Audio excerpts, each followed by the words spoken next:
नमस्कार दोस्तों, मैं सिद्धार्थ एक बार फिर आपका बहुत बहुत स्वागत करता हूं। उत्तर से लेकर दक्षिण तक भारत एक ही है। इस बात को यदि आपको सिद्ध करना हो तो किस प्रकार कर पाएंगे? कौन से ऐसे आप उदाहरण दे सकेंगे? इस बात को सिद्ध करने के लिए हमें यह समझना होगा कि भारत क्या है। और यदि मैं इसे संक्षिप्त रूप में बताऊं, जो कि बहुत ही सटीक रूप होगा, तो ये कि भारत ही आध्यात्म है और आध्यात्म ही भारत है। अर्थात जो आध्यात्म को समझते हैं, जो इसका प्रतिपादन करते हैं, वही ये बात भी सिद्ध कर सकते हैं कि भारत उत्तर से लेकर दक्षिण तक एक ही है। मैं बात कर रहा हूं भारत के संतों की, साधुओं की। इन्होंने ही भारत की एकात्मता को जीवित रखा है, उसे सिद्ध करते रहे हैं दशकों से, सदियों से। इसका एक उदाहरण यह है कि रामायण में जब प्रभु श्री राम अपनी यात्रा के लिए निकले तो अयोध्या से लेकर लंका तक उन्हें अपनी पूरी यात्रा में केवल संत ही संत मिले। फिर वो उन्हें ज्ञान देने के लिए मिले हों या फिर उनसे ज्ञान लेने के लिए मिले हों। जैसे गौतम ऋषि मिले, जैसे मां शबरी मिली। फिर इसका एक और उदाहरण होगा आदि शंकराचार्य, जिन्होंने उत्तर, दक्षिण, पूरब, पश्चिम सभी को बांध करके, सभी दिशाओं को बांध करके भारत की एकात्मता का एक बहुत ही सुंदर उदाहरण दिया। और आज मैं आपको इसी एकात्मता का एक और उदाहरण दे रहा हूं। आपने श्री रमण महर्षि का नाम कदाचित सुना होगा। ये दक्षिण भारत में रहने वाले भारत के एक बहुत महान संत रहे थे। एक पर्वत है अरुणाचल, दक्षिण भारत में तमिलनाडु में तिरुवन्नमलई करके एक स्थान है। वहां पर अन्नमलई या फिर अरुणाचल के नाम से एक बहुत ही पवित्र पर्वत है। अरुण का अर्थ होता है सूर्य, तेज, अग्नि। और ऐसा कहा जाता है कि जब भगवान शिव का लिंग पहली बार इस सृष्टि में प्रदर्शित हुआ था, तो वो उसी समय हुआ था जब भगवान विष्णु और ब्रह्मदेव आपस में बात कर रहे थे कि दोनों में श्रेष्ठ कौन है। और तभी दोनों के बीच एक शिवलिंग उत्पन्न हुआ। कहा जाता है कि जहां पर यह शिवलिंग उत्पन्न हुआ था वही स्थान आज अन्नमलई है, और इसी कारण इसे अरुणाचल भी कहा जाता है। तमिल में मलई का अर्थ होता है पर्वत। इसी अरुणाचल में रहने वाले संत थे श्री रमण महर्षि। इन्हें शिव जी का भी अवतार कहते हैं।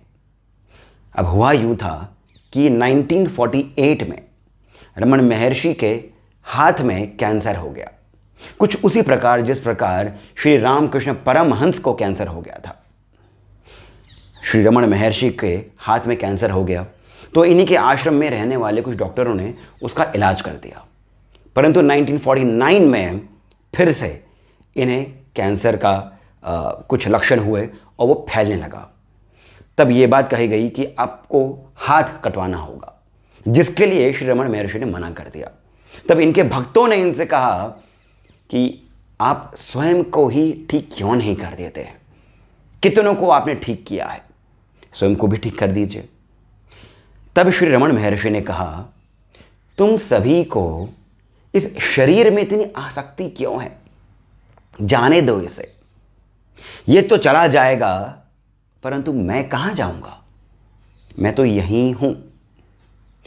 ऐसा ही कुछ यदि आपको याद हो तो बाबा नीम करोली ने भी कहा था, और इस बारे में मैंने एक वीडियो भी किया है। अब हम चलते हैं दक्षिण से उत्तर की ओर। हल्द्वानी के फर्नीचर मार्केट में एक बार बाबा नीम करोली अपने एक भक्त पुरन जोशी जी के साथ में बैठे हुए थे। रात का समय हो गया था, करीब 8:30 के आसपास बज रहा होगा। तब अचानक से बाबा नीम करोली का शरीर अकड़ गया। उन्होंने गंभीर मुद्रा बना ली, आंखें बंद कर ली। उनके सभी भक्तों को समझ नहीं आया कि क्या हुआ। तब बंद आंखों से ही बाबा नीम करोली ने कहा, उसे बहुत पीड़ा हो रही है, पूरन 2 चम्मच पानी तो पिला दे। अब बाबा की कथनी तो आदेश ही था। पूरन जोशी जी उठे और पानी लेकर के आए, परंतु बात ये थी किसे पिलाएं। कोई भी आसपास ऐसा नहीं था जिसे पानी पीने की आवश्यकता पड़ रही हो। अब भाव है तो पूरन जोशी जी ने बाबा के मुख में ही 2 चम्मच पानी डाल दिया। बाबा ने वो 2 चम्मच पानी पिया और फिर उनके आंखों से आंसू छलक पड़े। किसी को समझ नहीं आया कि क्या हुआ। कुछ देर बाद बाबा ने कहा, अभी भी गंभीर मुद्रा में ही थे बाबा। बाबा ने कहा, भारत का एक महान संत चला गया, रमण चला गया। ऐसा कह करके बाबा कुछ देर उसी मुद्रा में रहे। तब भी इनके आसपास के जो भक्त थे उन्हें वो स्ट्राइक नहीं किया कि ये कौन रमण है। इन्हें अगले दिन अखबारों के माध्यम से पता चला कि बाबा नीम करोली जिनके बारे में कह रहे थे वो तो अरुणाचल के महान संत श्री रमण महर्षि थे। दोस्तों, ये उदाहरण बताता है कि भारत की आत्मा एक ही है।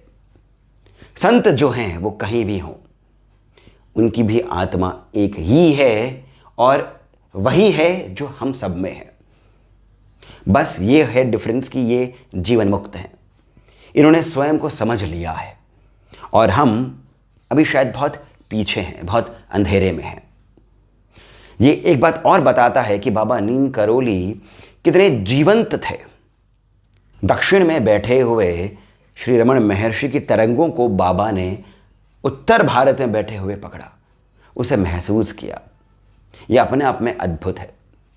ऐसा कहा जाता है कि नीम करोली बाबा वो भले ही भजन में हों, वो भले ही किसी और के साथ में हंस बोल रहे हों, परंतु कौन किस पीड़ा में है, वो भले ही इनके आसपास हो या बहुत दूर, इन्हें बस पता चल जाता था। ऐसे ही अद्भुत थे, या फिर मैं यूं कहूँगा ऐसे ही अद्भुत हैं हमारे बाबा नीम करोली, क्योंकि ये भी तो कहते थे, मैं कहाँ जाने वाला हूँ, मैं तो यही हूँ, मुझे बस याद करो और मैं आ जाऊँगा तुम्हारे सामने। दोस्तों, यदि आपको ये कथा सुंदर लगी हो, अच्छी लगी हो, तो कृपया करके इस वीडियो को लाइक करें, हमें सब्सक्राइब करना नहीं भूलें, और यदि आपका मन करे तो कमेंट सेक्शन में जाकर के जो कमेंट पिंड है वहाँ से आप जीपे, पेटीएम का डिटेल ले करके हमें अपनी ओर से जितना भी हो सके, 100, 200, 500 जितना भी हो सके उतना शुरू सहयोग अवश्य करें, ताकि हमें प्रोत्साहन मिलता रहे कि हम आपके लिए ऐसी कई सारी और कहानियाँ, संतों की बातें लेकर के आते रहें। अब इसी के साथ मुझे यानी सिद्धार्थ को आप जाने की अनुमति दीजिए। जय श्री राम।